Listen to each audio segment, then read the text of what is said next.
Il-bank HSBC ġie multat 5,000 euro wara li kiser id-dejta personali u dritt fundamentali ta' wieħed mill-impjegati tiegħu Mark Muscat. Dan il-każ joħodna lura l-frar tas-sena l-oħra meta Muscat akkuża lil HSBC Malta li kiser id-drittijiet tiegħu wara li ma natax informazzjoni bankarja personali mitluba minnu. Id-deċiżjoni li ttieħdet mill-Kummissarju għall Protezzjoni tal-Informazzjoni u d-Dejta Xavier Kakia iwrid biċ-ċar li l-bank ċaħat u naqas milli jagħti din l-informazzjoni bankarja.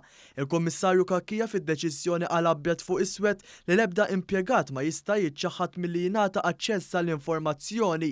Apparti dan, id-deċiżjoni finali talbet ukoll il-kumpanija sabiex tagħti kopja tal-informazzjoni mitluba lil Muscat fl-inqas żmien possibbli. F'deċiżjoni simili f'Awwissu li għadda l-Bank HSBC intalab iħallas ukoll multa ta' 5,000 euro lil Muscat wara li nqabad jagħmel monitoraġġ eċċessiv tal-kont bankarju tiegħu kif ukoll tal-kitba tiegħu fuq il-midja soċjali mingħajr ma hu stess ma kien avżat minn qabel.